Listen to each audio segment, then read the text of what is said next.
536 AD, most catastrophic year ever. So, was 536 AD the worst year in history?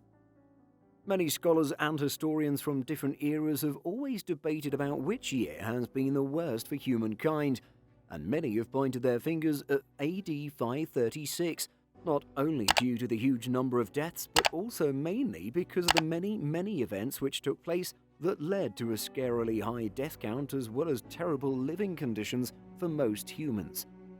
So, do you think 536 AD was the worst year in history? Let's find out. Darkness was spread across the former Roman Empire for 18 months thanks to massive volcanic eruptions. Also, the Krakatoa eruption of 535 AD played a big part in a spike in volcanic eruption activity which continued for almost a decade.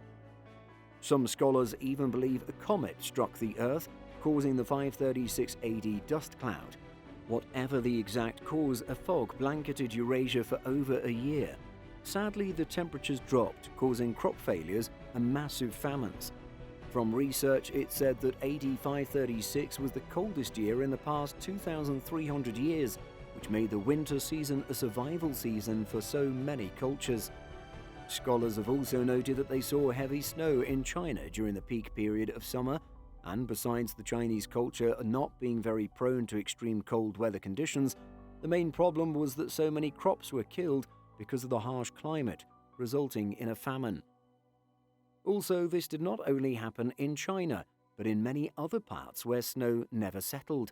Scientists think that these extreme changes within the climate have contributed to the collapse of so many cultures worldwide, not only from the cold weather but also due to the famine. Temperatures in summer fell to 2.5 degrees Celsius.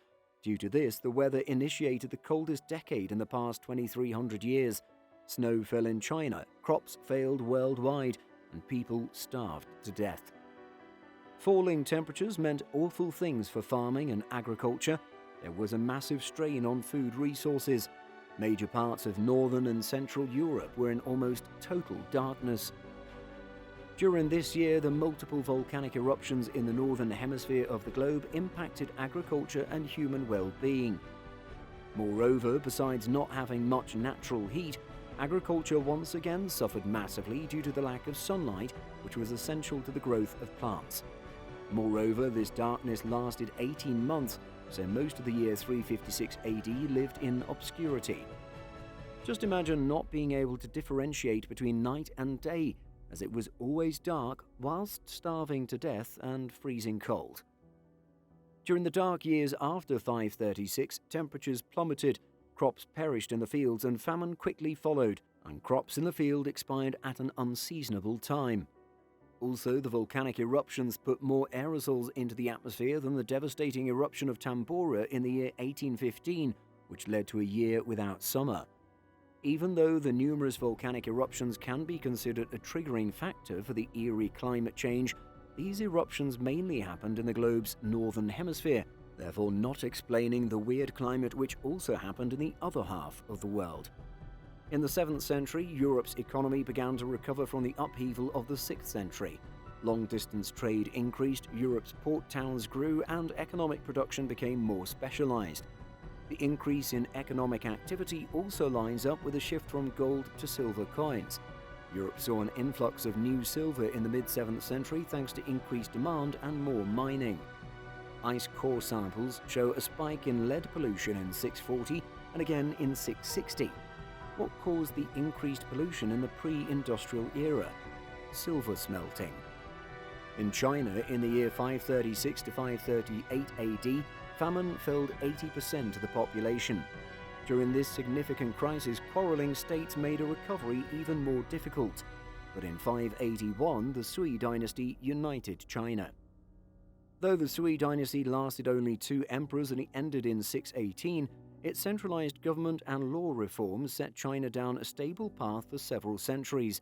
The Tang dynasty's following era would become another golden age for China.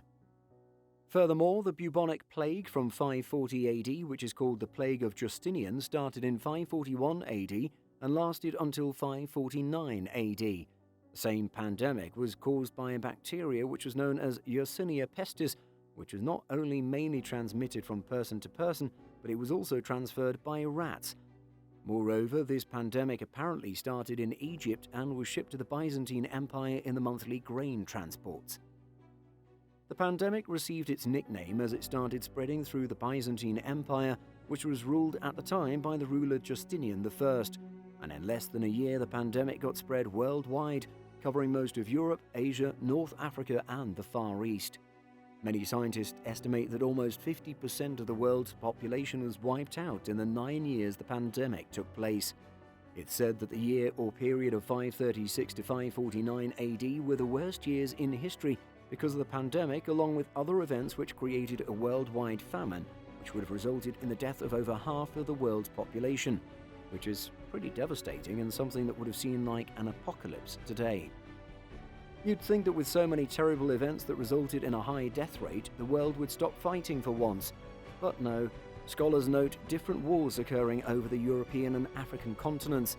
Therefore, it's pretty difficult to argue against it. Yet still, quite a few people do, as they see history from different perspectives, which is great since we always need new viewpoints that can critically analyze our history.